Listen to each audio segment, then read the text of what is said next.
कृष्णा कृष्ण कृष्ण हरे हरे हरे राम राम राम हरे हरे। ओम नमो भगवते वासुदेवाय। ओम नमो भगवते वासुदेवाय। ओम नमो भगवते वासुदेवाय। ओम अज्ञानतिमिरन्धस्य ज्ञानञ्जनशलाकया चक्षुरुन्मीलितं ज्ञानं तस्मै श्रीगुरुवे नमः। श्रीचैतन्यमनोभीष्टं स्थापितं येन भूतले शान्तिरूपं कदा मह्यं ददाति च वदामि वन्देऽहं श्रीगुरु श्रीयुतपदकमलं श्रीमांस्य श्रीरूपं शब्दजातं शब्दं नितां शाधीवां शाद्वैतं शवितं शैतं कृष्णचैतन्यदेवं श्रीराधाकृष्णपादं शौन्दर्यं श्रीविश्वभान्वितं च हे कृष्ण करुणा जगत्पते राधा गंता कंचन ईश्वरी श्रुति देवी प्रणामी हरिमूर्ति वंशकल्पतरुश्च कृपा सिंधु एव च पतितानां पावनेभ्यो वैष्णवेभ्यो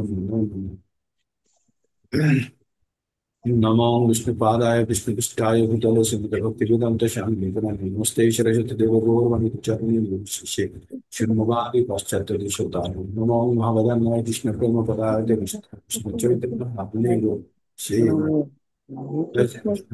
प्रभु नित्यानंद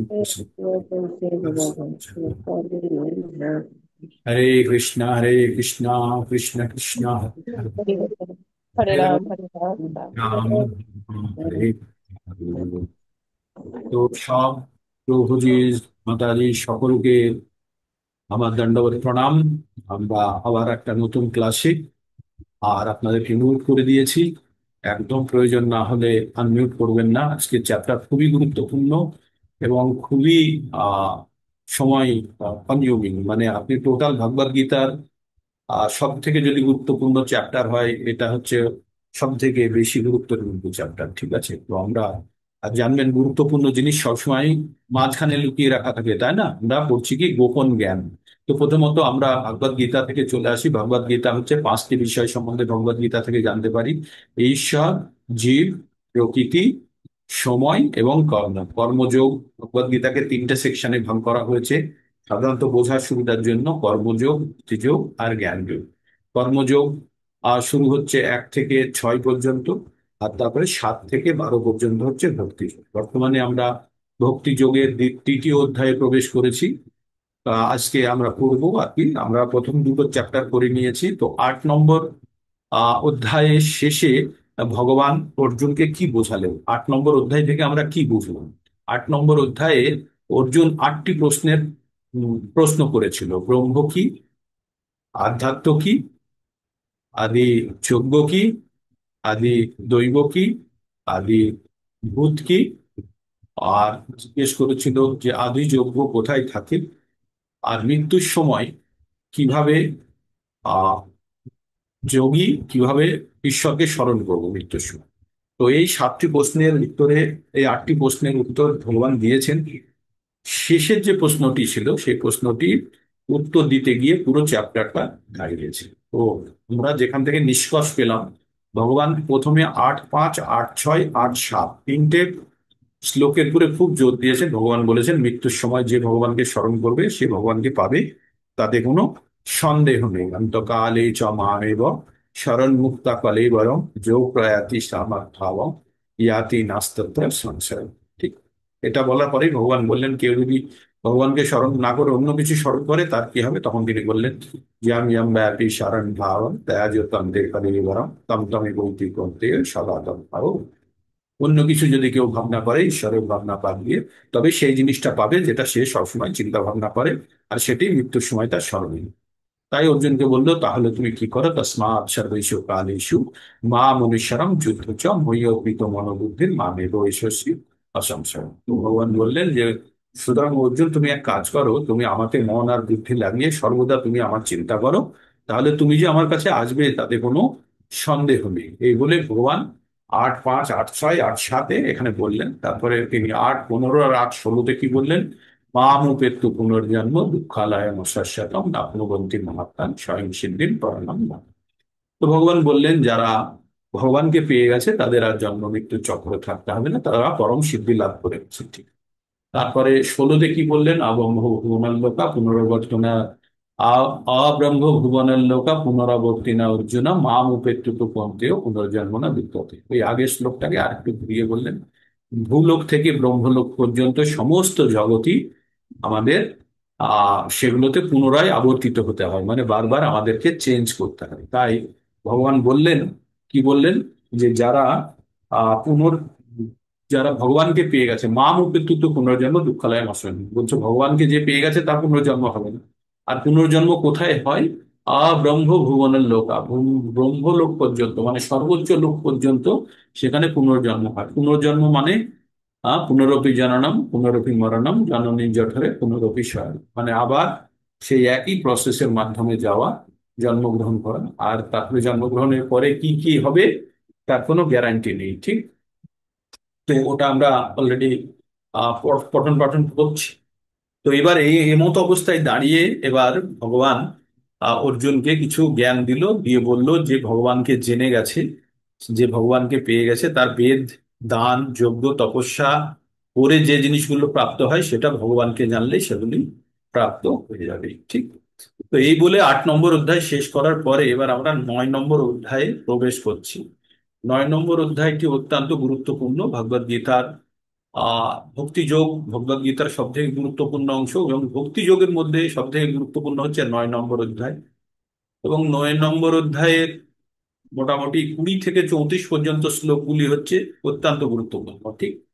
তো এইভাবে আমরা যদি আর যদি একটা লাইনে যদি এই চ্যাপ্টার বা এই ভগবদ গীতার উদ্দেশ্য বলতে হয় তাহলে ওই 34 নম্বর শ্লোকে হয়ে যাবে। তো আমরা মোটামুটি চেষ্টা করব যে 1 ঘন্টা 10-15 মিনিটের মধ্যে, 8টার মধ্যে আমরা কিভাবে শেষ করতে পারবো। তো এই চ্যাপ্টারটির উপরে, মানে একটা প্রথম শ্লোকের উপরে যদি সারাদিন বিশ্লেষণ করা যায় তাও সময় কম হবে, মানে এত গুরুত্বপূর্ণ অধ্যায়, ঠিক? তো আমরা মোটামুটি একটা ওভারভিউ আপনাদেরকে দেওয়ার চেষ্টা করছি, কারণ প্রথম দিনেই তো আমরা, যারা সকালের ক্লাসে জয়েন করে তারা তো অলরেডি শুনতে শুনতে যাচ্ছেন, কিন্তু যারা একদম নতুন তাদের জন্য এই অধ্যায়টা অত্যন্ত গুরুত্বপূর্ণ। তাদেরকে আমি প্রত্যেককে বলছি যে 1 ঘন্টাতে কিভাবে এটাকে আমরা সমাপ্ত করবো, যাতে আপনাদের একটা বেসিক জ্ঞান দেওয়া যায়। তো অর্জুনকে ভগবান জ্ঞান দিয়েছেন। 2 নম্বর অধ্যায়ে অর্জুনকে গীতার একটা সার বলে দিয়েছেন, একটা রূপরেখা দিয়ে দিয়েছেন, তাই না? আত্মা সম্বন্ধে বলেছেন সেখানে। অর্জুনের পরিচয় করানোর চেষ্টা করেছেন, অর্জুনকে বলেছে তুমি আত্মা, আত্মার স্বরূপ কি, আত্মার সৃষ্টি হয় না, ধ্বংস হয় না বলেছেন। তারপরে অর্জুনের কর্তব্য সম্বন্ধে বলেছেন, স্বধর্ম। তারপরে অর্জুনকে বলেছে যে বুদ্ধিযোগের দ্বারা কিভাবে কর্ম করতে হয়, কর্মযোগের কথা বলেছি। তারপরে যারা ধীর ব্যক্তি তারা কেমন ভাবে ব্যবহার করে, মানে স্থিতপ্রজ্ঞদের অবস্থা কেমন হয় সেটাও ভগবান বলেছেন। তারপরে আমরা কর্মযোগ, তারপরে জ্ঞান যোগ, কর্মসন্ন্যাস যোগ, তারপরে ধ্যান যোগ, এগুলো সব আমরা পড়ে নিয়েছি। তারপরে জ্ঞান বিজ্ঞান যোগ পড়েছি। তারপরে 8 নম্বরে গিয়ে আমরা কি করলাম ওখানে? আহ ওখানে পড়লাম আমরা অক্ষর ব্রহ্ম যোগ, ঠিক আছে? তো এইভাবে আমরা পড়ে পড়ে এগোচ্ছি। তো এই যে 2 নম্বরে ভগবান অর্জুনকে গোপন জ্ঞান দিল। গোপন জ্ঞান কোনটি? ঈশ্বরের গোপন জ্ঞান হচ্ছে আত্মা সম্বন্ধে যে জ্ঞান দিল, অর্জুনকে বোঝালো অর্জুন তুমি আত্মা, তুমি, এটা অর্জুনকে এই গোপন জ্ঞানটি দিল। আর ঈশ্বর, দেহ, আত্মা এগুলো সব আলাদা, এটা অর্জুনকে এই গোপন জ্ঞান দিল। দেওয়ার পরে গোপনতর, মানে এর থেকেও বেশি গোপন জ্ঞান কোনটি দিলেন? যে 7 নম্বর এবং 8 নম্বরে মত্ত পরতরম নান্নাত কিঞ্চিত অস্তি ধনঞ্জয়, ভগবান বললেন তো যে আমার থেকে শক্তিশালী, বড়, আমার থেকে অধিক কেউ কিছু নেই, সবাই আমার আমার দ্বারাই সবাই নিয়ন্ত্রিত, আমি সবকিছু চালাই, ভগবান বলেই দিয়েছেন। তো আমরা 8, 7 আর 8-এ কি পেলাম? আমরা সেখান থেকে গোপনতর জ্ঞান পেলাম। এবার আমরা পড়বো গোপনতম জ্ঞান, ঠিক? তো আপনারা আমার সঙ্গে থাকুন। এই অধ্যায়ের নাম হচ্ছে রাজগুহ্য যোগ। রাজগুহ্য যোগ বা রাজগুহ্য যোগ বা অত্যন্ত গোপন রহস্যের যোগ। শ্রী ভগবান উবাচ ইদং ইদং তু তে গুহ্যতমং প্রবক্ষ্যাম্যনুসূয়বে জ্ঞানং বিজ্ঞান সহিতং যো যো জ্ঞাতামুষ্যসে শুভাৎ। আবার পড়ি, ইদং তে তু গুহ্যতমং প্রবক্ষ্যাম্যনুসূয়বে জ্ঞানং বিজ্ঞান সহিতং যো যো জ্ঞাতা মোক্ষসে শুভাৎ। তো এখানে কথাটা বলছে, এবার ভগবান কি বলছে, হে অর্জুন, একটি কথা এখানে বললো, অনুসূয়বে বলে একটা কথা উল্লেখ করা হয়েছে। অনুসূয়বে কথার অর্থ হচ্ছে ঈর্ষা। যে ঈর্ষা করে না, বলছে অর্জুন তুমি যেহেতু তুমি আমার সঙ্গে কোনো আমার প্রতি কোনো ঈর্ষা করো না, তাই তোমাকে আমি এই গোপন জ্ঞান দিচ্ছি, গোপনতম জ্ঞান দিচ্ছি। আচ্ছা, আমরা কাউকে কোনো গোপন কথা বলতে গেলে সে যদি আমাদের প্রতি ঈর্ষা করে, তাকে কি আমরা সেই গোপন কথা বলবো? বলবো না। তাই ভগবান এই জ্ঞান সকলকেই দিচ্ছে না, তাদেরকেই দিচ্ছে যারা, যাদের ভগবানের প্রতি শ্রদ্ধা আছে, ভগবান তাকেই এই জ্ঞানটি দিচ্ছে না। তো আমরা এটা এটা এই এই প্রথম চ্যাপ্টারের 3টে শ্লোক খুব খুব গুরুত্বপূর্ণ, খুব গুরুত্বপূর্ণ। আমাদের বুঝতে হবে যে ভক্তির জন্য আমাদের কি দরকার। তো এখানে ভগবান অর্জুনকে কি বলছেন, তুমি নির্মৎসর, নির্মৎসর মানে যে ঈর্ষারহিত, তোমাকে আমি পরম বিজ্ঞান সম্বন্ধিত সব থেকে গোপনীয় জ্ঞান উপদেশ করছি, যে জ্ঞান প্রাপ্ত হলে হয়ে তুমি দুঃখময় সংসারের বন্ধন থেকে মুক্ত হবে।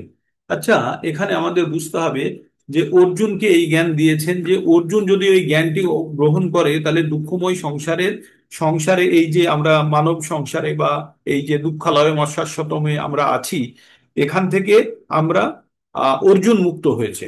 তাহলে আমরা আমরা কেন হব না? অর্জুনের মতো যদি আমরা জ্ঞানটা গ্রহণ করতে পারি, পারতপক্ষে সেই উদ্দেশ্যেই এই জ্ঞানটিকে লিপিবদ্ধ করে আমাদের সামনে দেওয়া হয়েছে, যে মূর্খ, তোমরাও যদি পড়ো, পঠন পাঠন করো, তাহলে তোমরাও এই সংসার রূপী যে জঞ্জাল বা সংসার রূপী যে কষ্টের মধ্যে আছো, বন্ধন থেকে তোমরাও মুক্ত হবে। তাই ভগবান কি বললেন, হে অর্জুন, তুমি নির্মৎসর বলে তোমাকে আমি পরম বিজ্ঞান সম্বন্ধিত সব থেকে গোপনীয় জ্ঞান উপদেশ করছি, যে জ্ঞান প্রাপ্ত হলে তুমি দুঃখময় সংসার বন্ধন থেকে মুক্ত হবে। কেউ যদি ভাবে আমাদের সংসারের বন্ধন অত্যন্ত সুখকর, তাহলে সে ভুল ভাববে।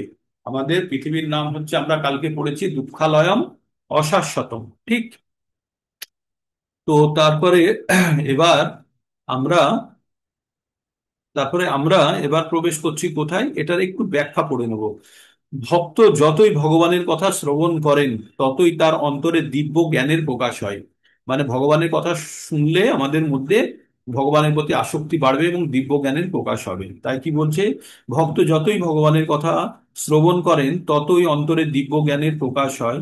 এই শ্রবণ পদ্ধতি অনুমোদন করে শ্রীমদ্ ভাগবতে বলা হয়েছে, ভগবানের কথা দিব্য শক্তিতে পূর্ণ। তাই এই দিব্য শক্তি উপলব্ধি করা যায় যখন ভক্তদের মধ্যে পরমেশ্বরের, ভগবানের কথা আলোচিত হয়। যখন ভগবানের কথা আলোচিত হয়, তখন সবার মধ্যেই একটা অন্য ধরনের অনুভূতি হয়। মনোধর্মী জল্পনাকারী এবং কেতাবী বিদ্যায় পারঙ্গত পণ্ডিতদের সঙ্গ করলে এই বিজ্ঞান কখনো লাভ করা যায় না। এই যে পরম জ্ঞান, এটা লাভ করতে গেলে প্রথম যে জায়গাটা, সেখানে বলছে কি, যে এটা মনোধর্মী, জল্পনাকারী বা কেতাবী বিদ্যায় কেউ যদি এই জ্ঞান, পণ্ডিতদের, এই রকম পণ্ডিতদের সঙ্গ করলে এই বিজ্ঞান কখনো লাভ করা যায় না। কারণ এই দিব্য জ্ঞান এইখানে খুব গুরুত্বপূর্ণ, উপলব্ধি সঞ্জাত। এই দিব্য জ্ঞান উপলব্ধি সঞ্জাত, মানে এই জ্ঞান উপলব্ধির দ্বারা এই জ্ঞানকে আরো, এক তো বইয়ে যেটা লেখা আছে সেটা নিজে বুঝে অন্যকে বোঝানোর কথা বলছে, তাই বলছে এটা উপলব্ধি সঞ্জাত, মানে উপলব্ধি থেকে উৎপন্ন বেশি হয়েছে। ভগবত ভক্তেরা সর্বদাই ভগবানের সেবায় নিয়োজিত থাকে। ভগবান কৃষ্ণ ভাবনাময় প্রতিটি জীবের মনোভাব ও আন্তরিকতার সম্বন্ধে জানেন এবং ভক্ত সঙ্গে কৃষ্ণ বিষয়ক তত্ত্ববিদ্যা বিজ্ঞান হৃদয়ঙ্গম করার জন্য বুদ্ধিমত্তা প্রদান করেন। এই যে এইখানে লাইনটা আমি পড়ছি, একবার শুনুন, তারপরে এর ইতিহাস বলছি। ভগবান কৃষ্ণ ভাবনাময় প্রতিটি জীবের মনোভাব এবং আন্তরিকতা সম্বন্ধে জানেন। এইটুকু সেন্টেন্সের উপরে আমাদের একটা ক্লাস হয়েছিল 3 ঘন্টা। কোনটা? ভগবান কৃষ্ণ ভাবনাময় প্রতিটি জীবের মনোভাব ও আন্তরিকতা সম্বন্ধে জানেন।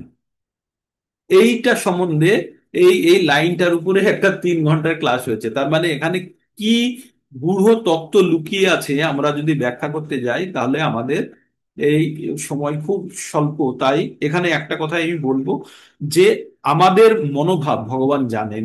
তাই আমরা কি রকম ভাবনা চিন্তা নিয়ে ভগবানকে, ভগবানের ভক্তি করছি, সেই অনুযায়ী ভগবান আমাদের দিকেও ততখানি রেসপন্ড করে। আমরা যতখানি আমরা আগেও পড়েছি, যো যথা মাম প্রপদ্যন্তে তং তথৈব ভজামি হাম। বলছে যে যতখানি আমাকে ভক্তি সহকারে আমার দিকে ভজনা করবে, আমি তার দিকে ততখানি ঝুঁকে যাব। হ্যাঁ, ভগবান তাই বলছে এখানে, যে প্রতিটি জীবের মনোভাব এবং আন্তরিকতা সম্বন্ধে জানেন, এবং কৃষ্ণ সঙ্গে, ভক্ত সঙ্গে কৃষ্ণ বিষয়ক তত্ত্ব বিজ্ঞান হৃদয়ঙ্গম করার জন্য জন্য বুদ্ধিমত্তা প্রদান করেন। ভগবান কি করেন? বুদ্ধি দেন। কাদের দেন ভগবান বুদ্ধি? যারা ভগবান চর্চায় মগ্ন থাকেন, তাদের প্রয়োজনীয়তা বুঝে, তাদের মনোভাব এবং প্রয়োজনীয়তা বুঝে ভগবান তাদেরকে বুদ্ধি দান করেন। তো কৃষ্ণ বিষয়ক আলোচনা দিব্য শক্তি সম্পন্ন যদি কোনো সৌভাগ্যবান জীব এই ধরনের সৎসঙ্গ লাভ করে জ্ঞানবান লাভে জ্ঞান লাভে যত্নশীল হন, তিনি নিশ্চিতভাবে পারমার্থিক উপলব্ধির পথে উন্নতি সাধন করবেন। কি বলছে এখানে? তিনি নিশ্চিতভাবে পারমার্থিক উন্নতি সাধন করবেন। তাহলে ভয়ের কিছু নেই। এখানে যে কথাটা লেখা আছে, আপনারা যদি সেটাকে মেনে যদি চলতে পারেন, অবশ্যম্ভাবী সাফল্য পাওয়া যাবে। ভগবান শ্রীকৃষ্ণ তার সেবায় অর্জুনকে উত্তরোত্তর উন্নত স্তরে উন্নতি হতে উৎসাহিত করবার জন্য নবম অধ্যায়ে এই রহস্যের বর্ণনা করেছেন, যা পূর্বে বর্ণিত তত্ত্বসমূহ থেকে আরো মানে আগে আমরা জেনেছি যেটা, তার থেকে আরো বেশি গোপনতম। ভগবদ্গীতার প্রারম্ভিক অধ্যায়ে প্রথমে সাধারণত গ্রন্থটির প্রস্তাবনা স্বরূপ, দ্বিতীয় তৃতীয় অধ্যায়ে পারমার্থিক জ্ঞানকে গুহ্য জ্ঞান বলা হয়েছে। সপ্তম অষ্টম অধ্যায়ে বর্ণিত বিষয়সমূহ ভগবানের ভক্তিযোগের সঙ্গে বিশেষভাবে সংযুক্ত, এবং যেহেতু তার প্রভাবে কৃষ্ণ ভাবনা বিকশিত হয়, তাই তাকে গুহ্যতর বলা হয়েছে। কিন্তু নবম অধ্যায়ে কেবল অনন্য ভক্তি, এই কথাটির উপরে জোর দেওয়া হচ্ছে, অনন্য ভক্তি, শুদ্ধ ভক্তির বর্ণনা করা হয়েছে। তাই এই অধ্যায়টিকে গুহ্যতম। যিনি কৃষ্ণের এই গুহ্যতম তত্ত্বে প্রতিষ্ঠিত, তিনি স্বাভাবিকভাবে অপ্রাকৃত স্তরে স্থিত। প্রাকৃত মানে হচ্ছে সাধারণ, আর অপ্রাকৃত মানে অসাধারণ। হ্যাঁ, অসাধারণ স্তরে স্থিত। তাই এই জড় জগতে অবস্থান করা সত্ত্বেও তার কোনো রকম জড়জাগতিক জ্বালা যন্ত্রণা থাকে না। ভক্তি রসামৃত সিন্ধু গ্রন্থে বলা হয়েছে, যিনি ভগবানের প্রেমময়ী সেবা সম্পাদনের জন্য বাসনাযুক্ত, তিনি সংসার বন্ধনে আবদ্ধ থাকলেও তাকে মুক্ত বলেই গণ্য করতে হবে। মানে আমরা সংসারের মধ্যে থেকে আমরা ভগবানের প্রতি আসক্ত হয়ে কিন্তু আমরা মুক্ত পুরুষের মতোই আমরা কিন্তু আহ জ্ঞান অর্জন করতে পারি, জানতে পারি এবং থাকতে পারি। কিভাবে বলছে? যিনি প্রেমময়ী সেবা সম্পাদনের জন্য বাসনাযুক্ত, মানে আমাদের সবসময় মনের মধ্যে যদি ভগবানের প্রতি ভক্তি করার লালসা থাকে, ইচ্ছা থাকে, তাহলে কিন্তু সে সংসার বন্ধনের থেকেও সে অনেকাংশে মুক্ত বলেই গণ্য হবে। তেমনি ভগবদ্গীতার দশম অধ্যায়ে আমরা দেখতে পাবো, যিনি এভাবে নিয়োজিত তিনি হচ্ছেন মুক্ত পুরুষ। নবম অধ্যায়ের প্রথম শ্লোকটি বিশেষ গুরুত্বপূর্ণ। ইদম জ্ঞানং, এই জ্ঞান কথাটির অর্থ হচ্ছে শুদ্ধ ভক্তিযোগ। এখানে নববিধা ভক্তিযোগের কথা বলা হয়েছে। নটি, আমরা যে ভক্তিযোগের সঙ্গে যুক্ত থাকি, নটি পর্যায়ে 9 ধরনের ভক্তি হতে পারে। এক হচ্ছে শ্রবণ, তারপর হচ্ছে কীর্তন, মানে শোনা একটা ভক্তিযোগের অংশ। দুই, কীর্তন করা, সেটা বলা। তিন হচ্ছে স্মরণ করা, মানে ওইটাকে আবার স্মরণ করলাম আমি, হ্যাঁ, আবার মনে করলাম। তারপরে কি হলো? তারপরে পাদ সেবনং, ভগবানের সেবা করা। তারপরে অর্চনং, অর্চনা করা। বন্দনং, দাস্য, দাস রূপে ভগবানের সেবা করা। সাক্ষ্য রূপে ভগবানের বন্ধু হিসাবে সেবা করা। আর তারপরে সমস্ত ভগবানকে আত্মনিবেদন, মানে সম্পূর্ণভাবে ভগবানের কাছে নিজেকে সমর্পণ করে দেওয়া। এই নবিধ ভক্তির 9টি অঙ্গের অনুশীলনের মাধ্যমে চিন্ময় চেতনায় কৃষ্ণ ভাবনায় উন্নীত হওয়া যায়। এভাবে জড় জাগতিক কলুষ থেকে হৃদয় শুদ্ধ হলে কৃষ্ণ তত্ত্ব বিজ্ঞান হৃদয়ঙ্গম করতে পারে। যতক্ষণ না পর্যন্ত আমাদের ভিতরের অন্তরের শুদ্ধিকরণ হচ্ছে, যতই আমরা লোক দেখানোর জন্য ভক্তির নাটক করি, কিছুতেই কিচ্ছু হবে না যদি না আমরা ভিতর থেকে শুদ্ধিকরণ করাতে পারি। আমার কাছে আপনি শুনলেন, আপনার কাছে আমি শুনলাম, কিন্তু আমার যা ইচ্ছা আমি সেটা করব, যদি তাই করি, তাহলে কিন্তু এই ফর্মুলা কাজ করবে না। তাই আপনারা যারা কষ্ট করে সময় ব্যয় করে প্রতিদিন শুনছেন, তাদের কিছু নিয়ন্ত্রণের মধ্যে আসতে হবে, যেগুলো গ্রন্থে উল্লেখ করা আছে। সেই নিয়ম নিয়মগুলো যখন আপনারা পালন করবেন, তবেই মানে কাঙ্ক্ষিত ফল পাওয়া যাবে। তাছাড়া আমরা কাঙ্ক্ষিত ফল পাবো না। তো তারপরে কি বলছে জীবাত্মা? এখানে জড়জাগতিক কলুষ থেকে হৃদয় শুদ্ধ হলে এই কৃষ্ণ তত্ত্ব বিজ্ঞান হৃদয়ঙ্গম করতে পারা যায়। জীবাত্মা জড় সত্তা নয়, শুধু এই উপলব্ধিটুকুই যথেষ্ট নয়, সে পারমার্থিক উপলব্ধির সূচনা হতে পারে, কিন্তু জড় দেহের ক্রিয়াকলাপ, দেহ বুদ্ধি মুক্ত জীবের চিন্ময় ক্রিয়াকলাপের মধ্যে ভেদ কি তা জানা আবশ্যক। আচ্ছা, এখন আমি যদি আপনাকে এই বিস্তারিত এই একটা শ্লোকের উপরে নিই, তাহলে আমরা একটু সময় ব্যয় করে করবো। তো আমি সংক্ষেপে আপনাদের বলি যে এখানে ভগবান বলছে যে যে ভগবানের প্রতি ঈর্ষা করে না, আর শুদ্ধ ভক্তির জন্য আমরা যেখানে প্রবেশ করেছি সেটা শুদ্ধ ভক্তির কথা বলা হচ্ছে। আর শুদ্ধ ভক্তির জন্য কি করতে হবে? ভগবানের প্রতি অত্যন্ত শ্রদ্ধা থাকতে হবে, আর তখনই শ্রদ্ধা থাকতে হবে এবং ভগবানের প্রেমময়ী সেবায়, ভগবানকে সেবা দেওয়ার একটা লালসা থাকতে হবে। তবেই এই জ্ঞান হৃদয়ঙ্গম করা যাবে। আর এই জ্ঞান যদি কেউ একবার গ্রহণ করে, তাহলে সে এই সংসারে যত বন্ধনের কলুষ থেকে মুক্ত হবে। কিন্তু অভিনয় করলে হবে না, এই জ্ঞান সত্যিকারের আমাদের গ্রহণ করে জীবনের ক্ষেত্রে প্রয়োগ করতে হবে। তো এই কথাগুলি কে বলেছেন? ভগবান স্বয়ং বলেছেন অর্জুনকে। তো তারপরে 2 নম্বর শ্লোকে কি বললেন ভগবান? বললেন রাজবিদ্যা রাজগুহ্যম পবিত্র ইদম উত্তমম প্রত্যক্ষ অবগমম ধর্মম সুসুখম কূর্তম অব্যয়ম। বললেন রাজবিদ্যা রাজগুহ্যম পবিত্র ইদম উত্তমম প্রত্যক্ষ অবগমম ধর্মম ধর্মং সুসুখম উত্তম অব্যয়ম। বললেন এই জ্ঞান সমস্ত জ্ঞানের রাজা। আমরা কোনো জিনিসকে সব থেকে বেশি তাদের খ্যাতি দিতে হলে আমরা কি বলি?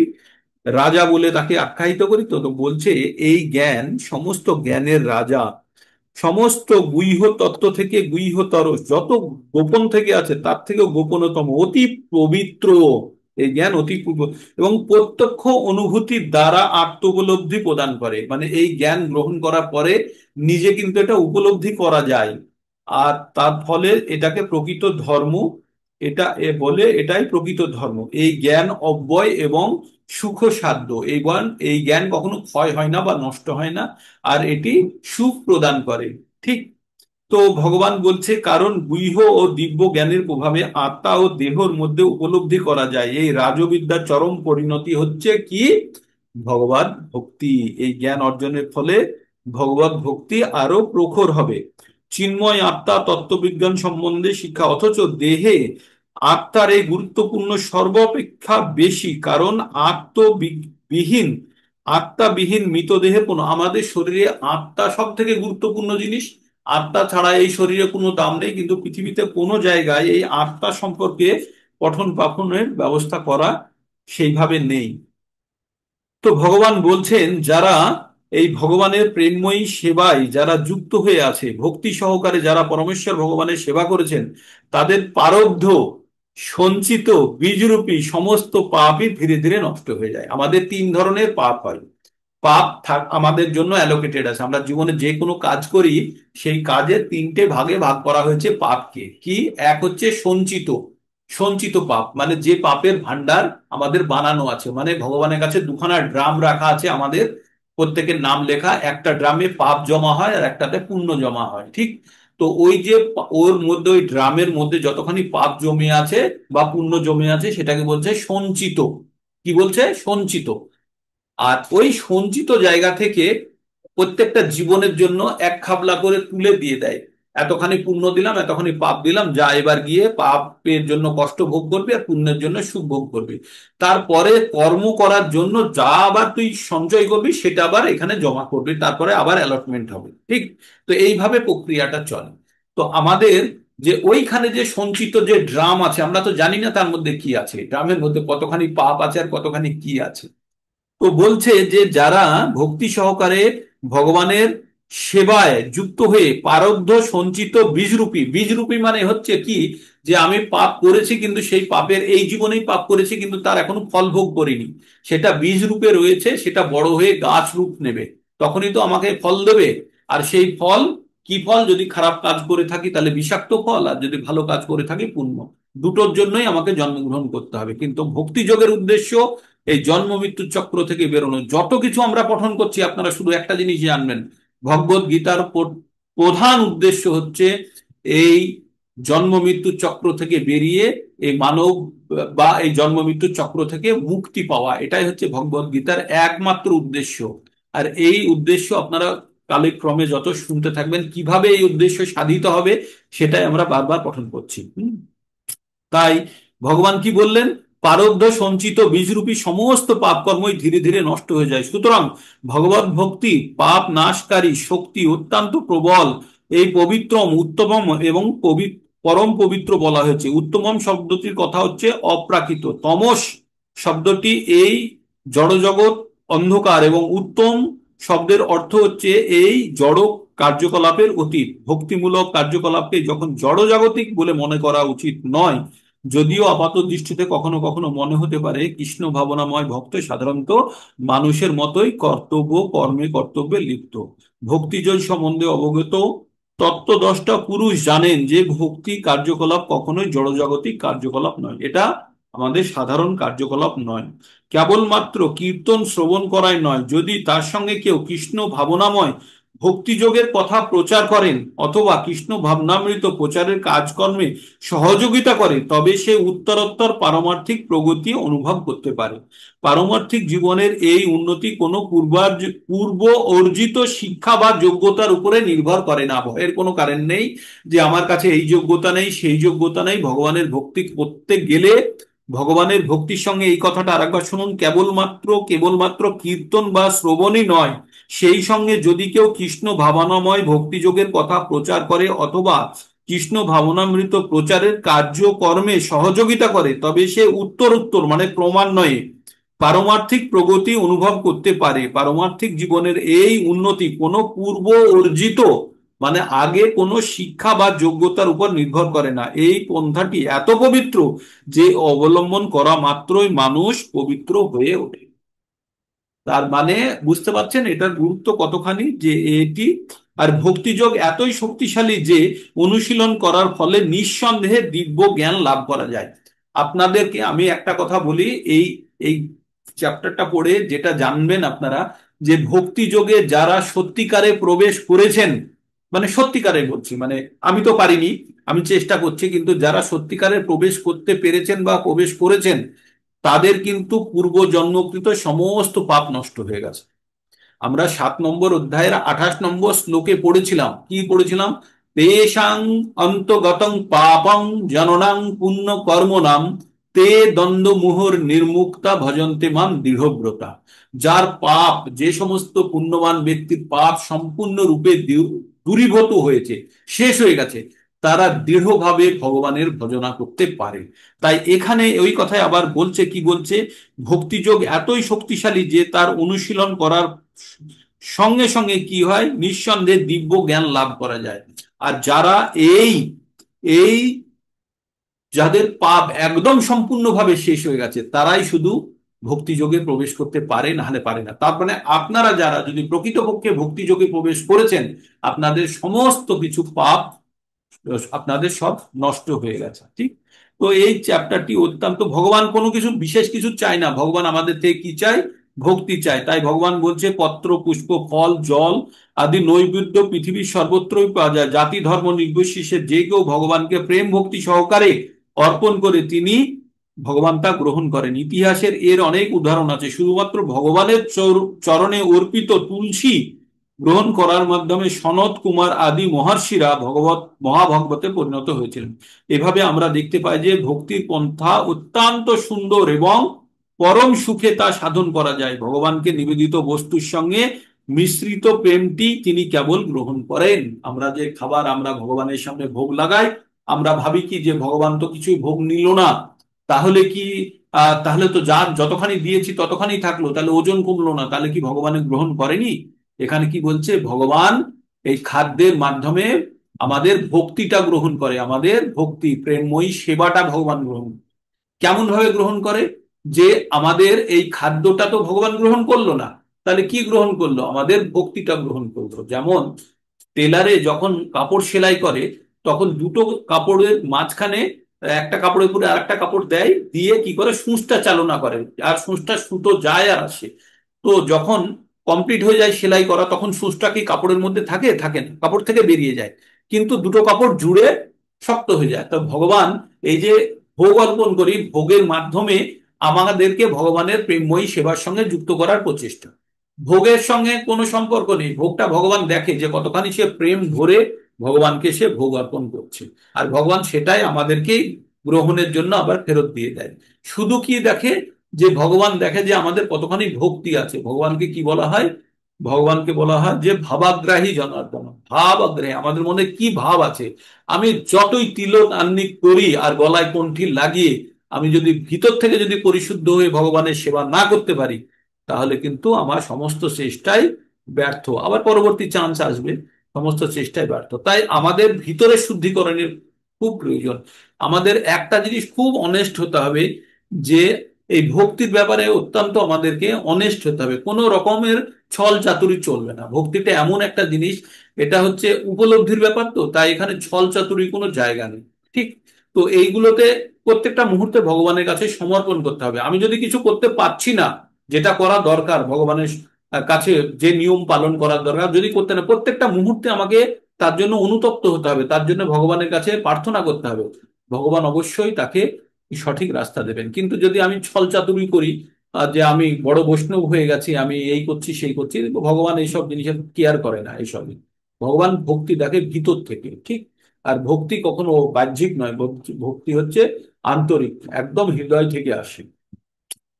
তাই ভগবত গীতায় আমরা দেখতে পাই যে ভক্তিযোগ শুরু হয় মুক্তি লাভের পরে।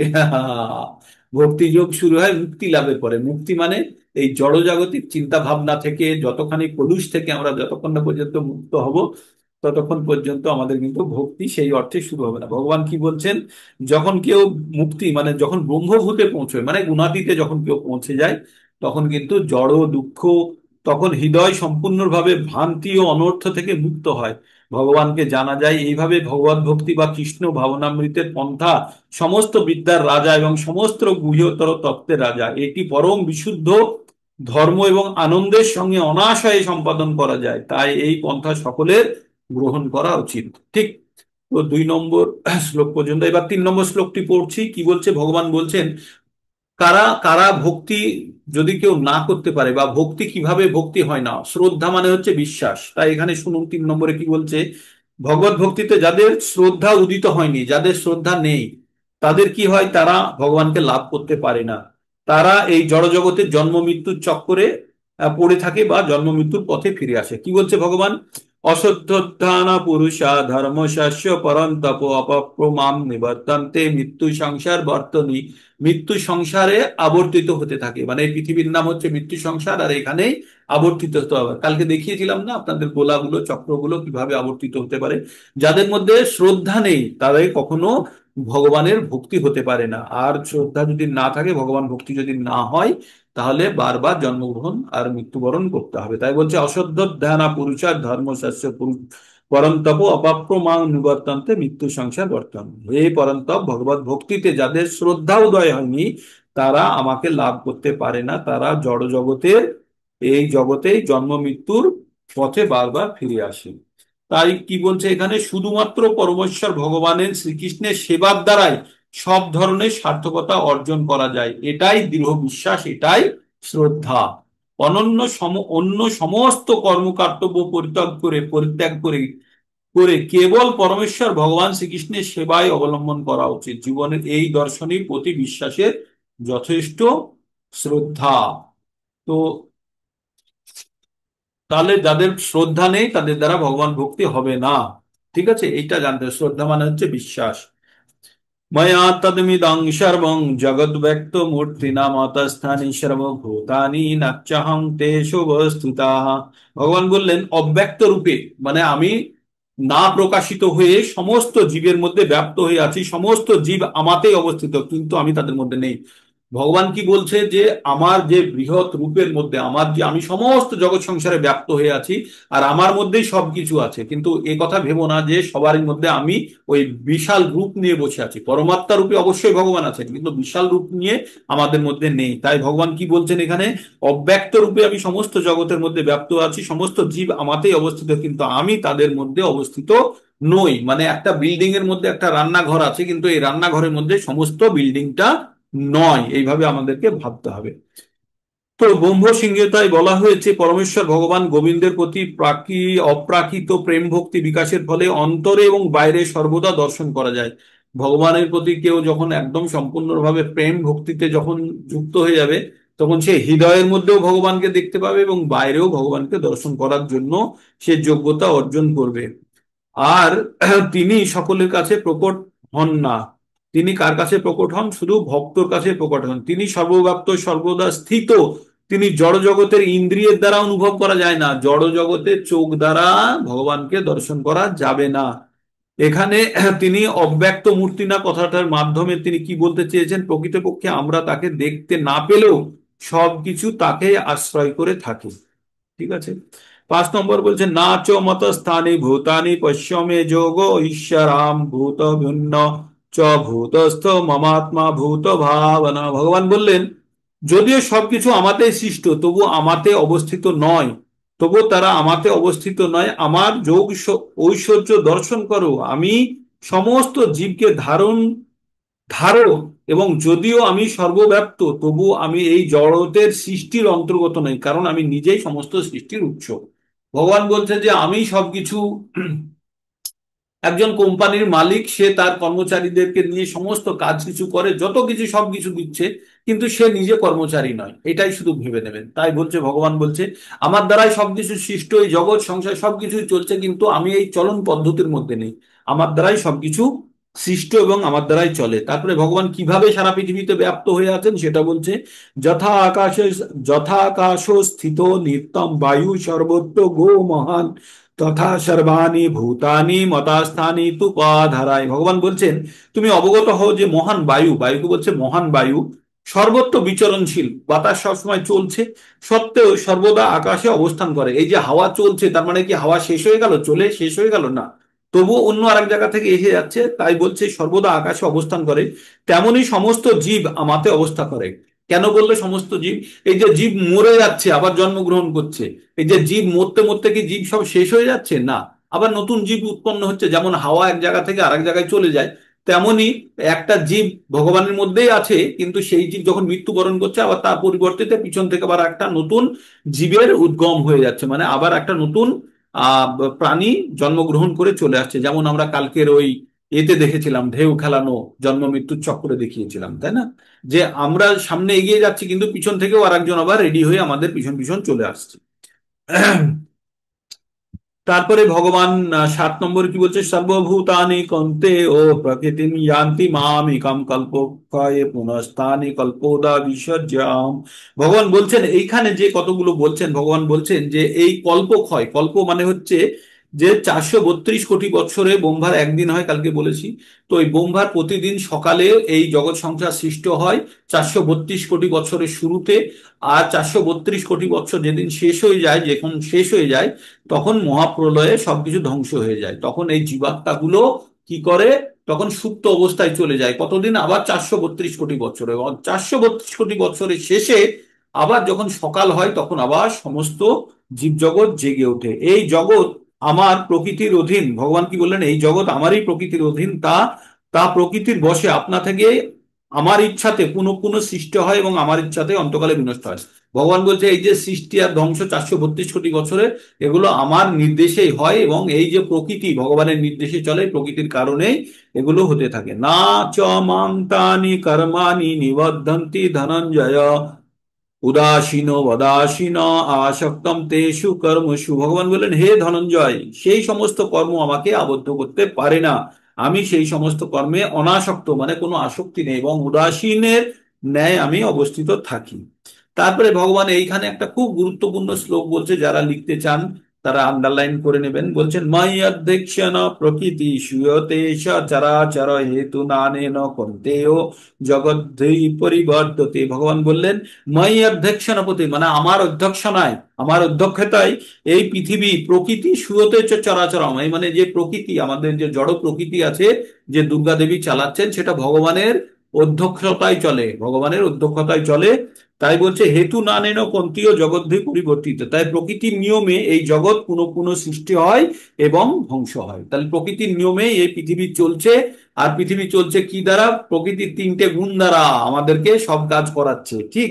অবজানন্তি মাং মূঢ়া মানুষম তনুমাশ্রিতা পরম ভাব জানন্ত জানন্ত মম ভূত মহেশ্বরম। কি বলছে? অবজানন্তি, যারা মোড়া মূঢ়া, যারা বোকা, তারা জানতে পারে না কি, যে আমি যখন মনুষ্য শরীর নিয়ে আসি তখন আমাকে বোকারা জানতে পারে না, তারা জানতে পারে না যে আমি সবকিছুর মহেশ্বর, আমি সমস্ত জগতের আমার দ্বারাই চালিত, আমি সবকিছুর মালিক, সর্বভূতের মহেশ্বর বলে তা জানে না। আমি যখন মনুষ্যরূপী অবতীর্ণ হই তখন মূর্খেরা আমাকে অবজ্ঞা করে এবং আমাকে পরম ভাব, আমার পরম ভাব সম্বন্ধে অবগত নয় এবং আমাকে সর্বভূতের মহেশ্বর হিসাবে জানে না।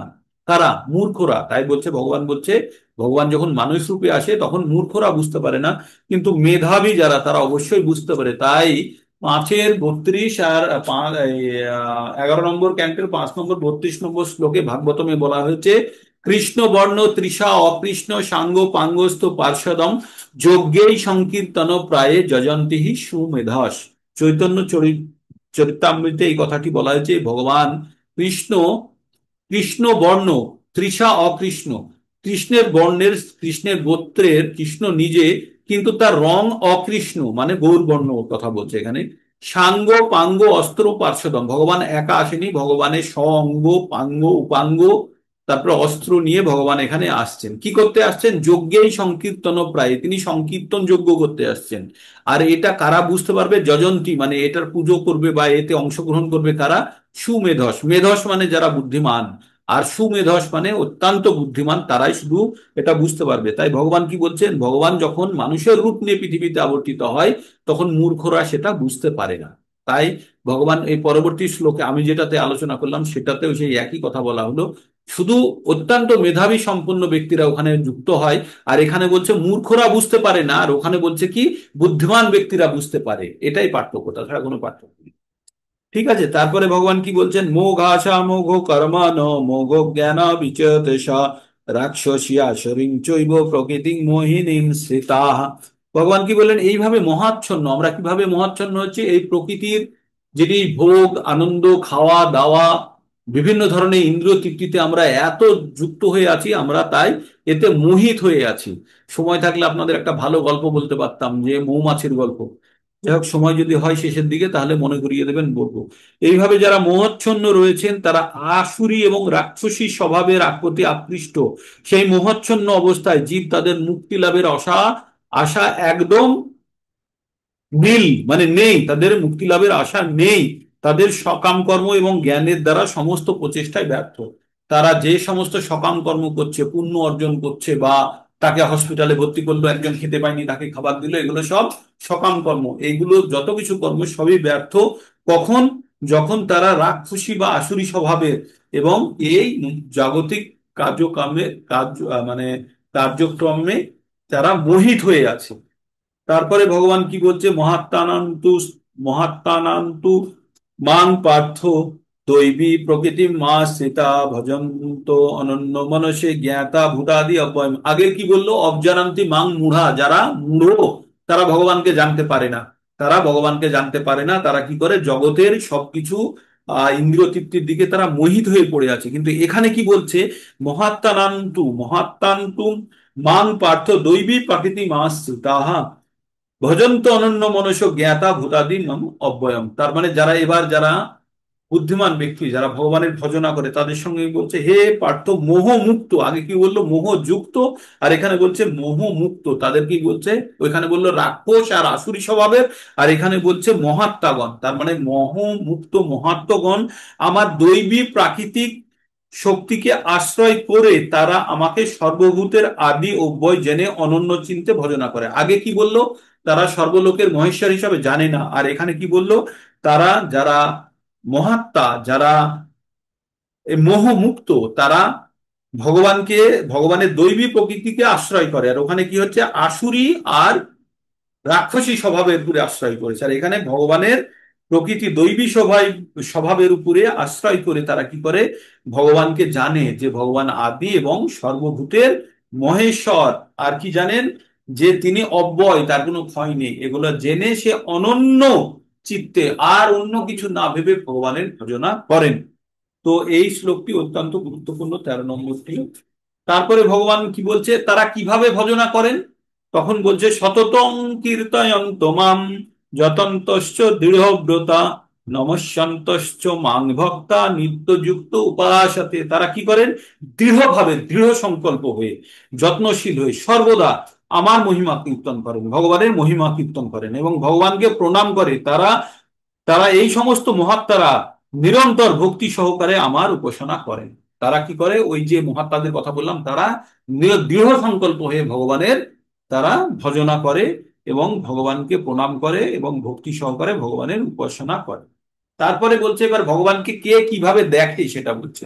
জ্ঞান যোগেন চাপন্ন যজন্ত মামুপশ্যতে একাত্মনা পৃথকেত্বেনা বহুধা বিশ্ব তো মুখম। ভগবান বললেন জ্ঞান যোগের দ্বারা কেউ ভগবানকে দেখে, তারা অভেদ চিন্তাপূর্বক, কেউ কেউ বহু রূপে প্রকাশিত ভেদপূর্বক চিন্তক রূপে দেখে, কেউ ভগবানকে জ্ঞানের দ্বারা দেখে, কেউ ভগবানকে আলাদা আলাদা ভাবে দেখে, আবার কেউ ভগবানের বিশ্বরূপের উপাসনাও করে।